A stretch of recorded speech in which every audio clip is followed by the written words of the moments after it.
आज हम आपको एक ऐसी कहानी हिजड़ा सुनाने जा रहे हैं जो प्रेम, वात्सल्य और ममता से भरी होने के साथ साथ समाज की रूढ़िवादी सोच को भी सोचने पर मजबूर कर देती है। बस यात्रियों से भर चुकी थी और चलने को तैयार थी। सभी अपना सामान और खुद को संयत करने में लगे थे। एक युगल अपने लगभग 5 वर्ष के बच्चे के साथ बैठा था। उस बच्चे ने हाथ में एक 2 रुपए का सिक्का मजबूती से पकड़ा था।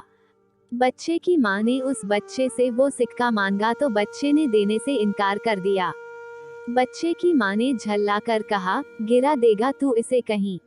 लेकिन बच्चे ने ध्यान नहीं दिया और जाहिर कर दिया कि वो सिक्का नहीं देगा। तभी बस में एक प्रौढ़ उम्र का हिजड़ा चढ़ा। वो चटक लाल रंग का सूट सलवार पहने हुए था और होठों पर चटक लाली पोती हुई थी। बस में चढ़ते ही उसने ताली पीटते हुए कुछ नवयुवकों की तरफ उत्तेजक इशारे किए और उन्हें छेड़ा।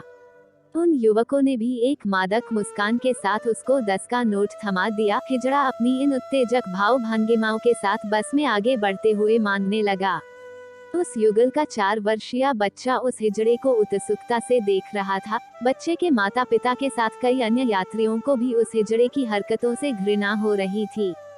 बस में कुछ ऐसे यात्री भी थे जिन्हें वो हिजड़ा मनोरंजन का साधन लग रहा था। ऐसे लोगों के मनोरंजन के लिए हिजड़ा अपनी हरकतों को और ज्यादा मादक करके कुछ मादक गीतों के बोल भी गा रहा था। वो हिजड़ा बस में पीछे की तरफ बढ़ चुका था और अभी उसने 2 ही लोगों से पैसे लिए थे कि उस 4 वर्षीय बच्चे ने जोर से उस हिजड़े को आवाज लगाई, माँ। हिजड़े ने ध्यान नहीं दिया। बच्चे ने फिर आवाज लगाई, माँ। अब की बार हिजड़े ने ये शब्द माँ सुना तो लेकिन उस तरफ देखा नहीं। उस बच्चे को उसकी माँ ने रोकने का प्रयास किया लेकिन बच्चे ने पुनः अपनी पूर्ण शक्ति से आवाज दी, ओ ताली बजाने वाली माँ। इस बार एक झटके से हिजड़े ने पलट कर देखा। तभी एक व्यक्ति ने उसे देने के लिए एक नोट निकाल लिया था। उस हिजड़े ने वो नोट पकड़ भी लिया था लेकिन उस हिजड़े ने उस नोट को छोड़ दिया। हिजड़े का ध्यान आकर्षित होते देखकर उस बच्चे की माँ जो बच्चे को रोक रही थी वो थोड़ा सहम गई। हिजड़े के भाव बदल गए थे। उसके मुंह से बस इतना निकला, हाँ मेरे बच्चे। बच्चे ने वो सिक्का हिजड़े को दिखाते हुए कहा, माँ ये भी ले लो। ये शब्द माँ एक बार और सुनकर हिजड़े की आंखें जो अब तक नम सी थी अब उनसे पानी चेहरे पर आ चुका था। जो हिजड़ा अब तक अपनी उत्तेजक भाव भंगिमाओं से मात्र मनोरंजन का साधन प्रतीत हो रहा था या कुछ लोगों को असहज किए हुए था, अब वो हिजड़ा विस्मृत हो गया था। वो यूं ही आगे बढ़ा। तभी उसे कुछ ध्यान आया। उसने रुककर एक यात्री से लिए पैसे उसे लौटा दिए। वो यात्री अवाक हिजड़े को देख रहा था। तभी बच्चे की एक और आवाज आई, माँ आजा। हिजड़े ने एक रुंधी हुई आवाज में कहा, आ गई मेरे बच्चे। हिजड़े ने बच्चे के पास से गुजर कर आगे जिस सवारी से पैसे लिए थे उसे भी लौटा दिए और बच्चे के पास आकर वो हिजड़ा अपलक उस बच्चे को निहारने लगा। बच्चे के छोटे से हाथों से हिजड़े ने वो सिक्का लिया और उसे चूम कर माथे लगाया और ऊपर सर उठाकर भगवान का धन्यवाद किया। बस में सभी इस दृश्य को देखकर अवाक थे।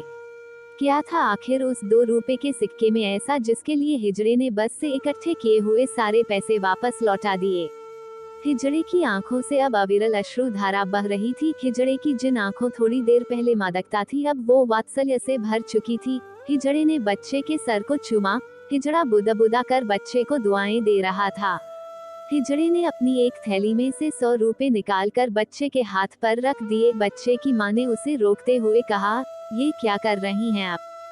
हिजड़े ने अपने दुपट्टे से अपना मुंह पूछा और बोला, बीवी आज से मेरी उम्र भी इसके नाम और इसके सारे डेक मेरे नाम। बीवी तेरा बेटा है, तुझे बना रहे, भगवान सुखों से तेरी जिंदगी भर दे। हिजड़े ने फिर से आंसुओं से भीग चुके चेहरे को दुपट्टे से साफ किया और बच्चे के चेहरे को अपने हाथों में लेकर चूमा और बोला, बीवी मुझे तो पैदा होते ही मेरी माँ ने भी रिश्ता तोड़ लिया था। हम हिजड़ों का जन्म होता ही ऐसा है। बीवी जिंदगी में पहली बार आज इस बच्चे ने माँ कहा तो लगा, हाँ मैं भी इंसान हूँ। बीवी इस बच्चे ने मुझे क्या दे दिया तू ना समझेगी। फिर वो हिजड़ा उस सिक्के को अपनी छाती से लगाए बस से उतर लिया और जाते जाते वो बस बच्चे को दुआएं और आशीष देता चला जा रहा था। बच्चे ने अपने पिता को वो 100 रुपए का नोट दिखाया तो पिता ने उस नोट को अपने माथे से लगाया और अपनी पत्नी से बोला, संभाल कर रखना इसे, ये आशीर्वाद है एक माँ का। अपने बेटे को। दोस्तों, अगर आपको कहानी अच्छी लगी हो तो वीडियो को लाइक और चैनल को सब्सक्राइब